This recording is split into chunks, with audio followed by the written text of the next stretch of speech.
The National Qualifications Framework.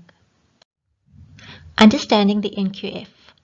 Many may not be aware of this, but according to SACWA, the NQF traces its origins back to the labor movement of the early 1970s, wherein wage demands were repeatedly rejected on the basis that workers were unskilled.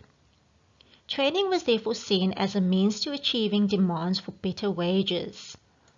Over the years, through consultation and proposals and interventions by various stakeholders, the National Qualifications Framework Act No. 67 of 2008 took effect, which replaces the SACWA Act of 2005. The revised NQF consists of 10 levels, which we will discuss at a later stage. Feel free to read more on SACWA's website by searching NQF History.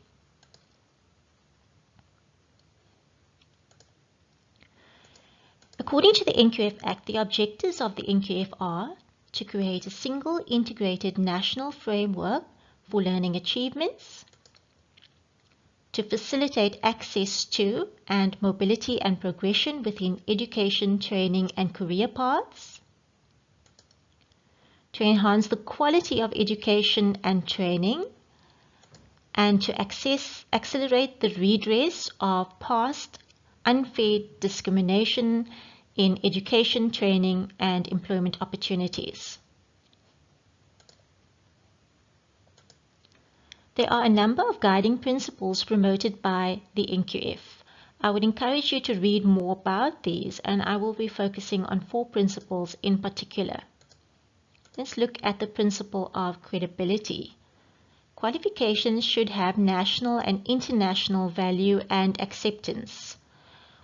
You may notice that only some certificates and qualifications are accepted and recognized internationally or even nationally.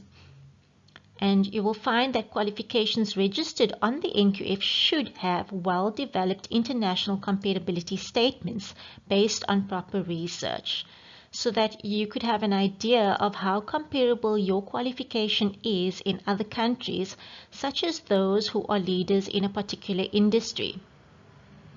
We will take a quick look at this in a future demonstration. Let's look at the principle of articulation. This means that qualifications should provide for learners on successful completion of some or all of the credits achieved in a particular qualification to move between components of the delivery system. Let's put this into perspective. If one has a change of learning interests, generally that would mean starting all over again. You may also find large differences in the entry requirements when moving between various providers. So if you wanted to change providers, you could find it very difficult to move and continue your learning with another provider or institution. Ideally, we wish to see how each qualification articulates vertically and horizontally to other possible qualifications. By vertical articulation, we mean how can we progress further in our learning journey to the next level, even if we needed to change providers. And by horizontal articulation, we mean how can we change our learning interest with the possibility of transferring some of the credits we have already achieved to the new area of interest. Qualifications should highlight these options, which I will also demonstrate at a later stage.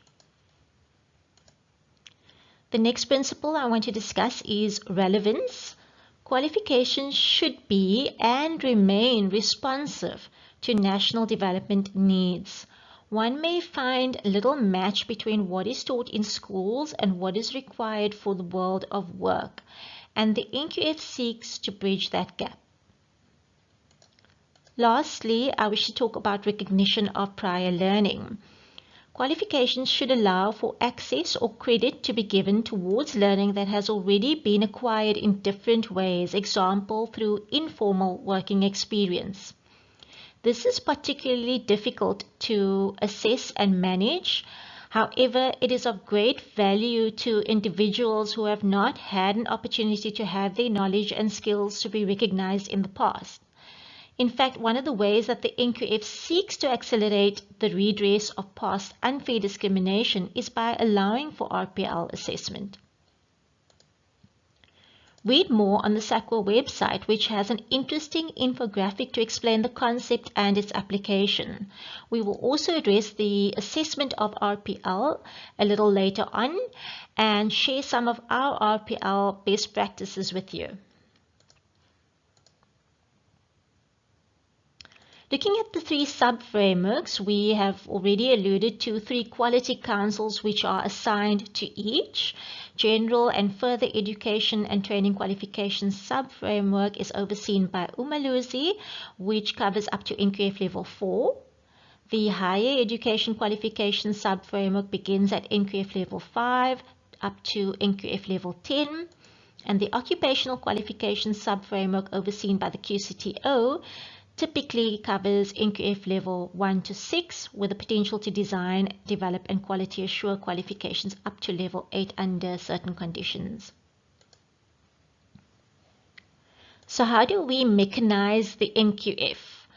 Well, we do so by designing qualifications that are based on national standards in line with criteria and guidelines established by SACWA. We also need to ensure that our assessors and moderators are registered constituents with the relevant CETA ETQA. We need to also ensure that ETD providers or learning institutions have the necessary resources and capacity to deliver quality learning. They should be accredited with a quality management system for ETD and specifically one that supports continuous improvement of learning and development. We also need to ensure that policies and practices for credit accumulation and transfer are in place to be able to give recognition via awarding of credits and qualifications that are registered on the National Qualifications Framework.